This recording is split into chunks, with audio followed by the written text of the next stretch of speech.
It'll be a strange one. All right, guys. May as well get started, I suppose. So, a few of you did the last nutrition challenge, and the differences, I suppose, between that one and this one is that one was very much about like developing portion control, developing control of specific macronutrients across it, and it was an approach at lazy macros. And I think that was, from what some of you guys have said, it was pretty successful at the time, and for some people that was stuff that's kind of stuck with you and you've kind of kept going with. Polly, your post today was awesome. Thanks so much for sharing that. Really, really cool. It was when I saw the picture you posted from a year ago, and I looked at it, I was like, I do not recognize that chubby person. I was like, that is just so not who I am. I didn't even clock it, but yeah, it was kind of interesting. But so yeah, there's some really positive stuff coming out of that, and that was obviously I was using like a portion tray to measure your protein sources, and then your veg, and then your carbohydrates. This time we're going for a slightly different approach. We're borrowing quite heavily from a really cool lady called E.C. Sinkowski, who's created this thing called the 800-gram challenge, and kind of adding protein into that has created Chris is jumping on there. Just chucking in. Has created a really, really good system for getting a lot of the positive benefits of macros, which is measuring your carbohydrate, fat, and protein intake, which is kind of the gold standard in controlling your nutrition and you know, having that sort of solid approach to working out how much you should be taking in, and of each of the macronutrients, not just total calories. So the whole sort of principle behind lazy macros is just trying to get you as many of those benefits as possible. Obviously, like if you weigh and measure everything you take in the same way that you weigh and measure all the oil and stuff you put in your car and the right fuel and all that kind of stuff, it is the absolute gold standard. And if you watch an F1 team, there's a lot of people sort of taking care of that car and making sure it runs really well. And if you're a professional athlete and your whole job is how your body is running, I'd say that's a really good way to go. For most of us, we're not professional athletes, so we want to get as many of the benefits as possible without getting too bogged down in it. So this nutrition challenge is to try and get us that, okay? Get us as close to the benefits of, you know, well-tracked nutrition, but without putting quite so much effort into it and having to get too much bogged down in logging every single thing.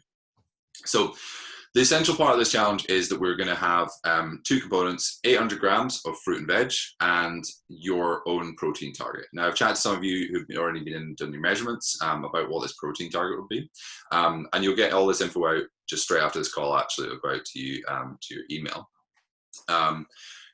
But essentially, no foods are restricted with this. Okay, so compared to the last one, which was about using whole food sources and stuff like that, you stick to that, and for the most part, you kind of have to if you're going to eat fruit and veg. That's how it goes.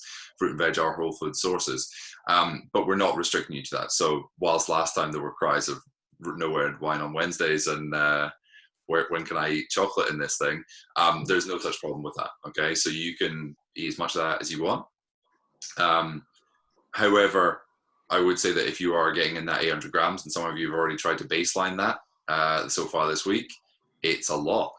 And just to clarify, like, and this might be a question that comes up later, because some of us are 5'2" and some of us are 6'2", and some of us weigh 50 kilos and some of us weigh closer to 150. So that 800 grams may seem like it's this one number for everyone, and if you're a smaller person, is that too much, and if you're a bigger person, is that too little? I'd say that's the baseline. Okay, that's where we want to get to for any size of person, and if you're bigger, you can certainly go further on that, because obviously you're supporting a larger frame, in my case, and so you want to eat that a little bit more. But in terms of like the health and well-being side of things, we want to make sure that we're getting to that 800 gram mark. So the benefits of doing it this way and just going for 800 grams of fruit and veg is it's quite displacing. It displaces a lot of other things. If we're going to get 800 grams of whole fruit and veg through either, you know, cooked, raw, however you want to eat that, okay, then you're going to displace some other foods. You're going to get far more lower density carbohydrate sources probably in there. And it's really about prioritizing that 800 grams. And then the other part of your plate that you're really prioritizing is the protein. Now, in terms of the protein, you're all going to get your own protein target, okay? And as I discussed with some of you, that's going to be a number, okay, that is that is based on your weight. Okay, and so if you haven't done your measurements yet, once you've done that, I'll get your protein target out to you.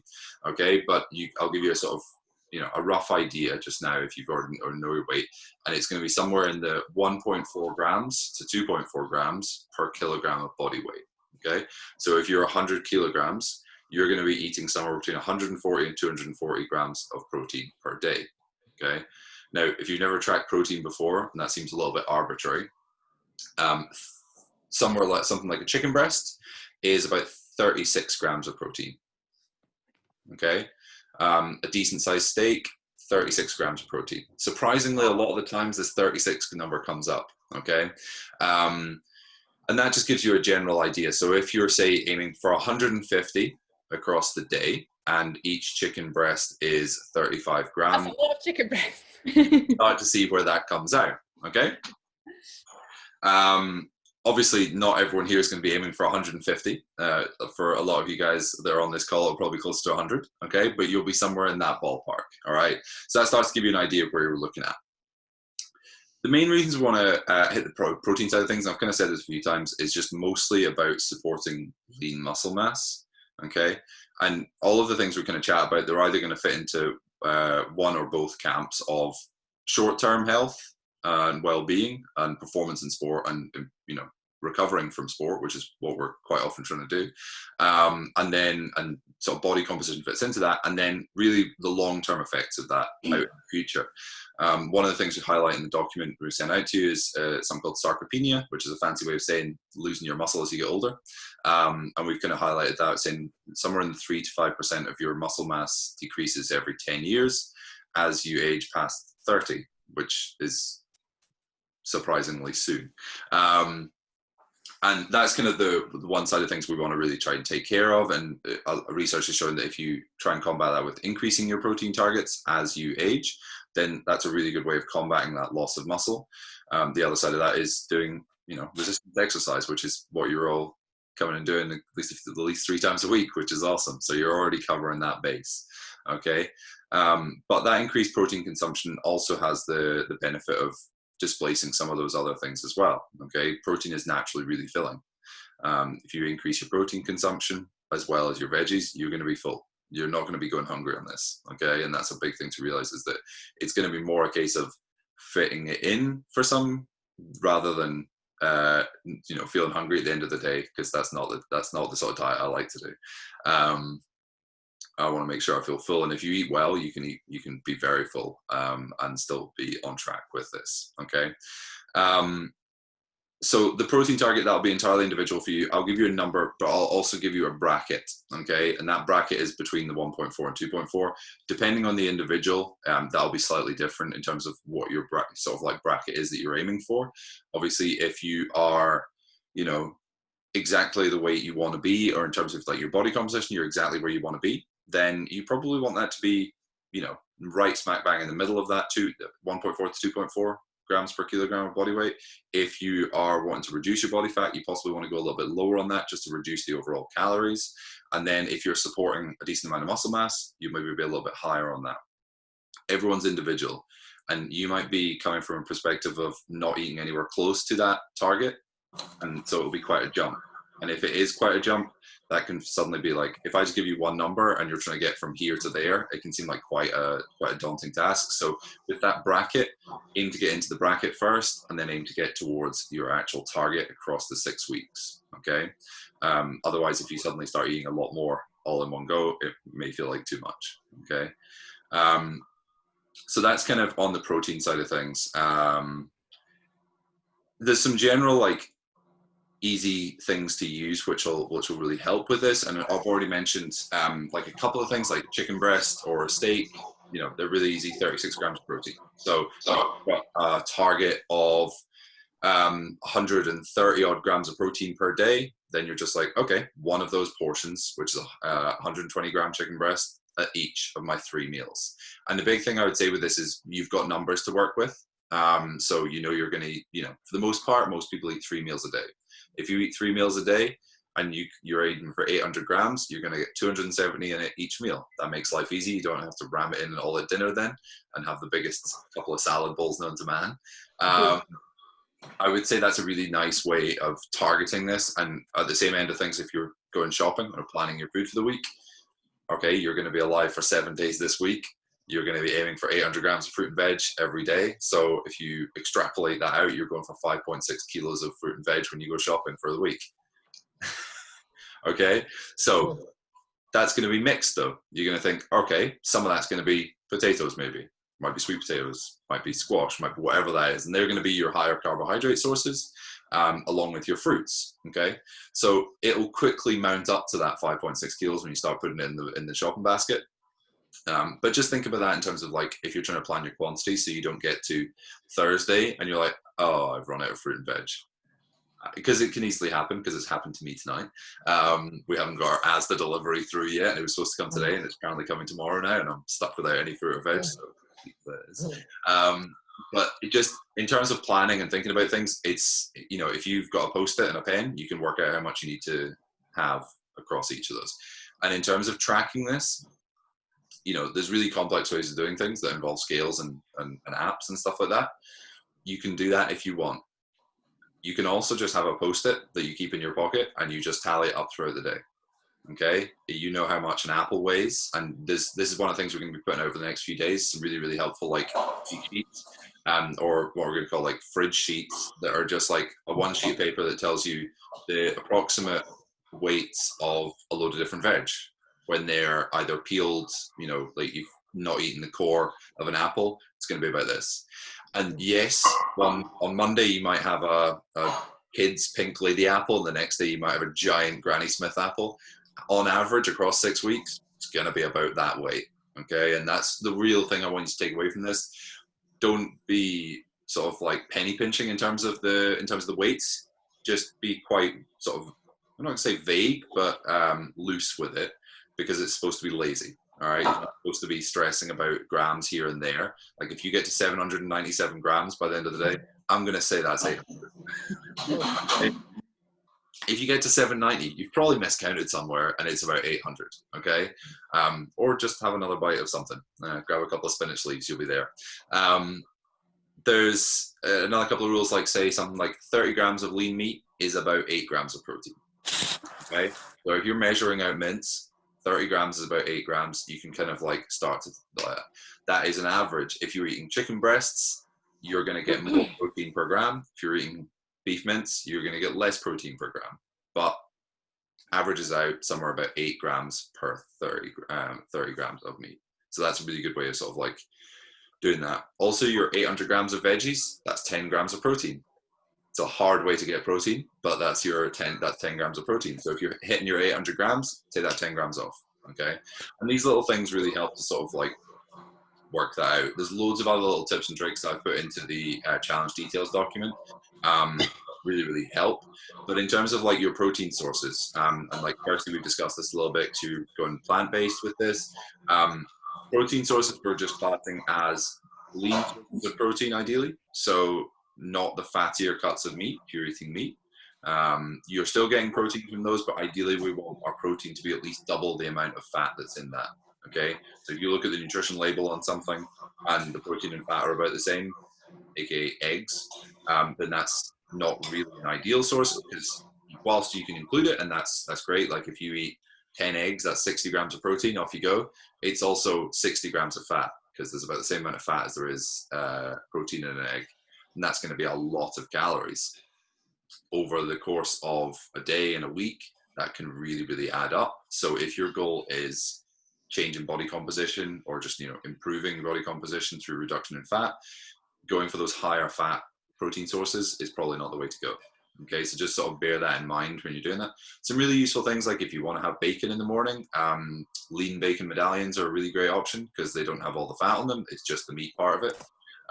Then grilled, it's a really good option. Skyr yogurt, another really awesome option that allows you to have high protein without all the carbohydrate and fat that go along with a lot of dairy sources. There's a lot of different other little tips and tricks in there that we'll be feeding out over the next little while. But those are just like a couple that can be really, really helpful. And in general, like if you're having a meal and you are putting a protein source on there, it should contribute at least 10 grams of protein to the meal for you to count it. Like if you eat spinach, there's some protein in that, but it's negligible in the grand scheme of things. And I would really just like go for the big low hanging fruit. Like if you're going to chuck a chicken breast on your plate, that's going to have a lot more protein just in that part. Like the other things will contribute, but it's just starting to get to the minutia, and it's not really worth the hassle of measuring it for the most part.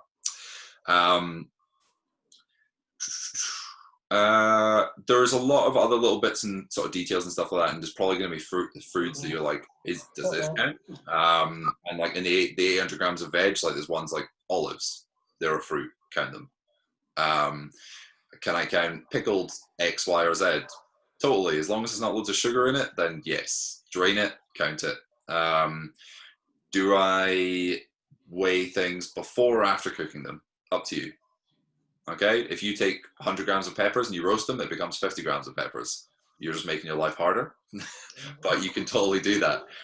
Like that 800 grams is a really good target, but it's a baseline. So if you roast something, it does take a lot of the weight out, but that's fine. You can weigh it either way. If you're really struggling to get to your 800 grams, then weighing things before cooking them is probably a good way to go. But yeah, that's sort of a really good avocado, fruit, count it.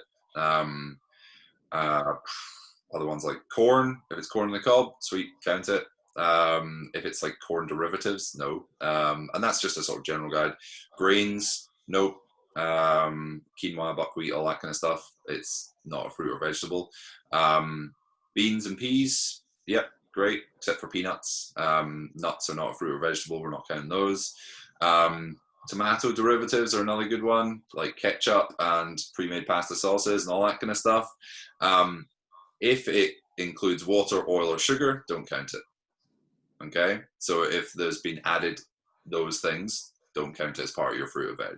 Okay, there's plenty of things where you. But if you make if you make a pasta sauce using tomatoes, you can weigh count, the tomatoes, put them into that thing. Great. If it's like something that's pre-processed that includes those additions, it's usually including a lot of other things. So I wouldn't count that. And a lot of the time when it's add water and things like that, you're just pumping up your numbers there with H2O. Yeah, cooked, canned, frozen, fresh, whatever you want. So raspberries, get them frozen, they're cheaper, they last longer. All that kind of stuff. Really nice if you mix them, like put them in the microwave, heat them up, and then mix them in with skyr yogurt. It's a really good, really nice thing in the morning for breakfast because it's warm. Peels, cores, skins, that kind of stuff. If you're not going to eat them, don't count them. So you could either get used to eating apple cores or just don't count the apple core. And for instance, on the fridge sheet, I'll put in, for instance, like for an apple, like with core and without core, the weight that I'll be. So you've got sort of like a rough idea that over time you'll just know these things and you'll just be like, okay, I had that. And you can just either, like my recommendation for measuring, for like keeping track of this is either a piece of paper, like a Post-it that you've just got in the kitchen on the fridge, and you just like tot things up, especially if you're working at home. That's probably quite practical. If you're out and about, use the Notes app, just kind of keep a running tally. That's a really good way to go, but it's like, it doesn't want to be hassly, it just wants to be loose. You can keep a running tally in your head if you've got a good memory. That's another option. Yeah. Other little things, like if you do go to a restaurant, which is unlikely at the current time, then usually a portion of veg is somewhere in the 75 to 85 grams range. Broccoli, that kind of stuff. Don't worry about oil contribution, all that kind of stuff. There's jumping on. It's kind of negligible. We're not too worried about that. Okay. Anything else to go over on that? I think that's like the basis of a lot of it. What I'm going to be putting out, a few things are like example meals. I'm going to say that these are like food combinations rather than recipes. Okay, because if it gets into recipes, then I start having to be Nigella Lawson and make it all flowery and actually like tell you exactly which step and everything. For the most part, I would just think about it as like, these foods are good, I want to combine them. Like I put in an example meal that I've nicked from the Optimized Meat Nutrition, which is deconstructed tacos. Okay, so you've got ground beef, which or minced beef, which you've fried up in some spices. whatever you want to do there. And then you've got your avocado, you've got some roasted tomatoes, you've got some like spiced pickled onions or something like that, or some salad or some lettuce. Chuck that all in there. Really, really tasty combination of food. And we'll be putting out a few different other things like that in the coming days. But you can, take any of those if we put them out, and you can just scale up or down with any of the things as needed. So if you want to get more of your veg in there, just increase the quantities. And that's why I'm saying it's food combinations, because I'm not going to say specific quantities really, because everyone's going to be in a different place. But ideally, if you're wanting to hit that protein target, just up the amount of that portion that you're putting in. In terms of tracking, okay, so if you get to the end of the day and you've hit your 800 grams and you've also hit your protein, where you usually reserve classes on push press, there'll be 2 extra classes at the very end of the day at 11 p.m. One will be, did you eat enough protein? And the other one would be, did you get all your veg? If you did, reserve those classes. Okay, that's how we're going to keep track on those. All right, it's a nice simple way. It's something you guys already use. It's not something else to go and use.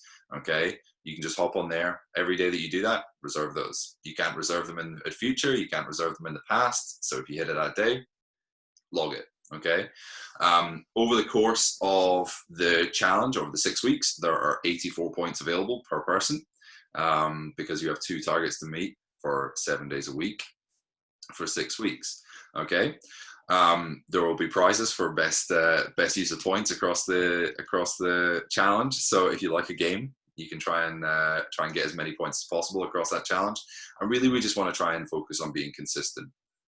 If you make it one day but don't make it the next day or the next day after that, it's less important as making it 3 days in a row. Okay, and that's what we really want to try and get after, is making it much, much more consistent. The first week is probably going to be a bit fact finding and working out how this works for you. But after that, hopefully, we start to get into a bit of a rhythm with it, and that starts to become a lot easier to achieve. The Facebook group we used last time, we're repurposing it because why not? A load of you are already on there. So if you aren't on there from last time for whatever reason, or you weren't on there at all, then sign up there. The email I sent out with the link for this has the invite to go across to there. So if you head across there and join yourself on there. We will be regularly kind of posting on there, but also emailing out just so you make sure you get sort of any resources we're putting out that help. And as I was saying, like those fridge sheets, which have a rundown of the weights of different common food items so that you can quickly and easily tally that up, will be coming out in the email over the next couple of days. And yeah, if you haven't done your measurements yet, or if you don't want to do your measurements, just post me your weight and I will do your protein calculation for you and get that out in email. They'll be coming out over the next couple of days. If you've already done your measurements, I'll get those out to you. Okay. That is a lot of talking. Does anyone have any questions? Kirsty, shoot. Because I'm doing it plant-based, I'm just wondering about beans, because that's probably going to be one of my major protein sources. Yeah. So for me, can I also count beans as my veg intake, knowing that it's probably also going to be one of my main protein sources? Yes, that is absolutely fine. Okay, well that makes life easier. Yeah, I put in some non-omnivorous suggestions for protein. Top of that list being something like seitan is a really good option. You're getting about 30 grams per 100 grams of that. So that's probably your top option in terms of getting high quantity protein. Do you know where sells it? Because I haven't seen it in a supermarket. But maybe if I did an online order. Mail order is the only way to really get a hold of it. Yeah. But that's a really good option. Tofu tempeh, edamame, there are other good options. So you're getting about 17 grams, depending on the product, per 100 grams. Lentils about 9 grams, and then chickpeas and most other varieties of beans, you're looking at about 7 grams per 100 grams. So yeah, with that, yeah, I would say that's like your best option for getting high quantities of protein in is going to be something like that seitan. The other thing is to say that if you find that the quantity of the quantity of beans gets to be a lot, then, as I was saying before, like protein supplementation is not something that I would say everyone has to do. But for instance, if you are on a non-omnivorous diet, then having something like a pea protein supplement or something like that fits with your diet can be really, really helpful for propping up the protein numbers without having to eat drastically large quantities of carbohydrate alongside it. That is the one thing with non-omnivorous sources of protein. Oh, hey. you do get a lot of added fat or carbohydrate depending on what it is. So it's just something to be aware of. Okay. Yeah. Any other questions? So just, sorry, following on from that then, like a protein shake, if, you know, the day, you know, if it's struggling to get to the protein target, or just you'd normally be having a protein shake after a workout or something, can we count that as protein content? We count that. It counts as protein. It's a good source of protein. I would say that for the most part, I would always try and get my protein from real food. But if you've got a particular protein that works for you, whether it's you know, whey protein is obviously the largest, but there's so many different other sources of protein. One I used for a while was beef protein, which is actually entirely non-dairy. It's actually meat-based protein powder, which I found really worked for me. Some people find that whey protein doesn't sit well with their stomach at all. And there's a whey protein isolate. You know, there's so many different types, and there's also like pea proteins, there's collagen proteins, there's loads of different types.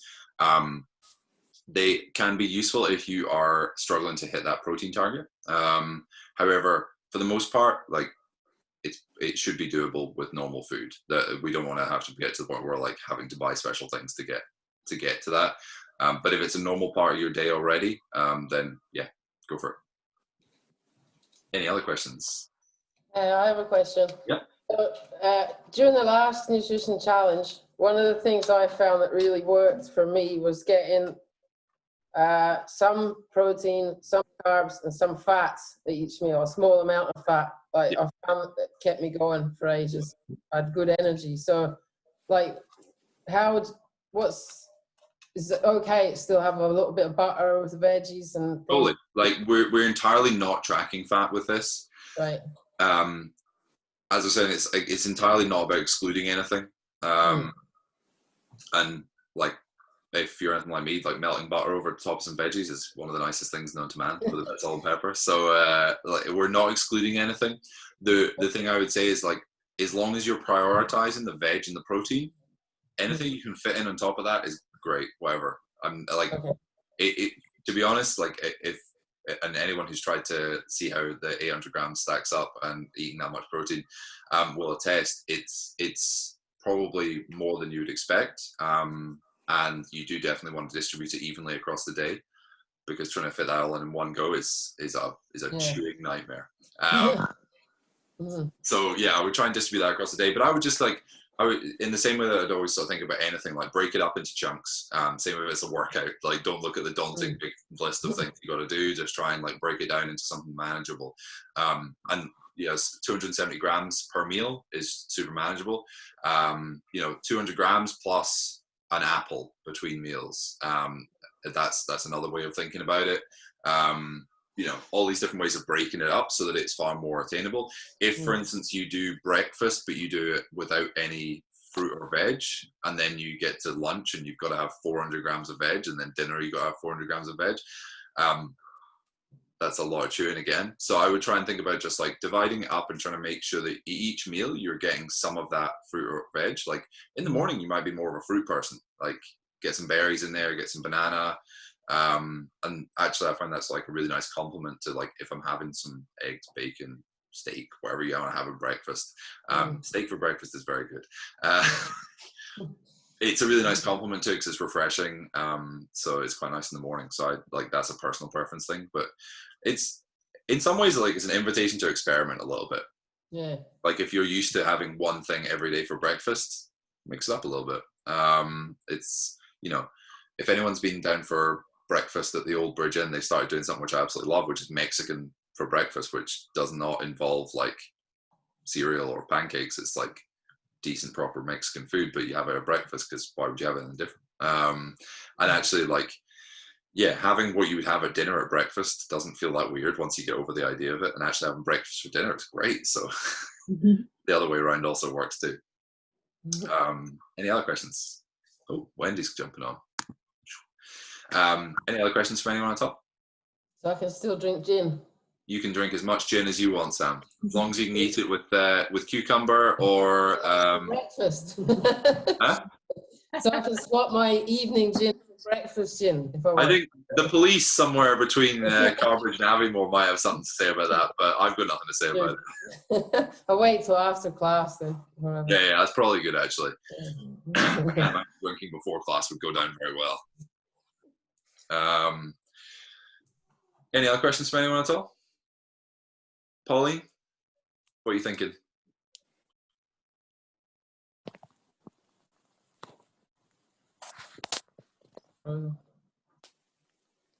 Is Wendy jumping on there? Has she not appeared? There she is. Oh, there's Wendy. Hey, Wendy. I forgot. Sorry, I forgot. But No if you've worries. recorded it, I'll watch it. Yeah, no, it's fine. It's recording, so that'll go up out via email to everyone else anyway. So that's all good. Have you got any questions at all, Wendy? No, sorry. I'll watch it first and then. Makes sense. Sorry. Yeah, I think like a lot of the things, if you did the previous nutrition challenge, a lot of that will carry through. But it's just that we're having a slightly different focus with this one. Okay.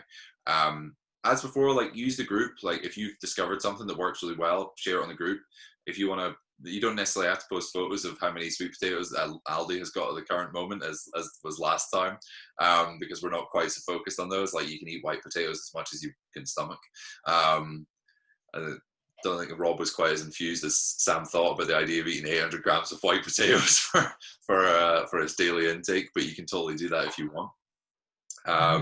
But yeah, share any sort of successes, failures, anything you found in there. It can be super useful for everyone else because someone else will come across a similar kind of problem soon enough. And I mean, I suppose like if in doubt, just drop us a message. If you're kind of standing looking at a food label and going, a bit dubious, then probably just don't count it. But yeah, like with the protein, as long as it's at least double the fat or the carbohydrate, great, count it. If it's contributing 10 grams to your meal, count it. If you know it could have been picked at some point on a farm recently, then it's a whole source of fruit or veg, eat it, great. That's awesome.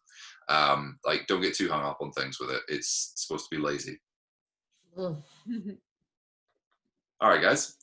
If there's no other questions, I will finish up there, and I'll get this guide out to you guys. There's like a few other ways you can use. Like you can use cups, which is a very American way of measuring fruit and veg and that kind of stuff. You can use handfuls. You can use any of that sort of thing. Like if you've got scales and you're happy to use them, you can use scales. It's a really easy way of going. If you're also like, if you've got a 100-gram bag of spinach and you put half of it on your plate, it's 50 grams. Those sort of things are really useful as well. And obviously those fridge sheets I'll be putting out probably tomorrow will be really useful for just like a quick reference to give you an idea of how much something usually weighs so that you can log that yourself. Okay. Brilliant. Good to see you all guys in one place. Brilliant. Thank you very much. No Thanks, worries. Rory. Thanks, Rudy. Catch you later. Bye-bye. Bye. See you later.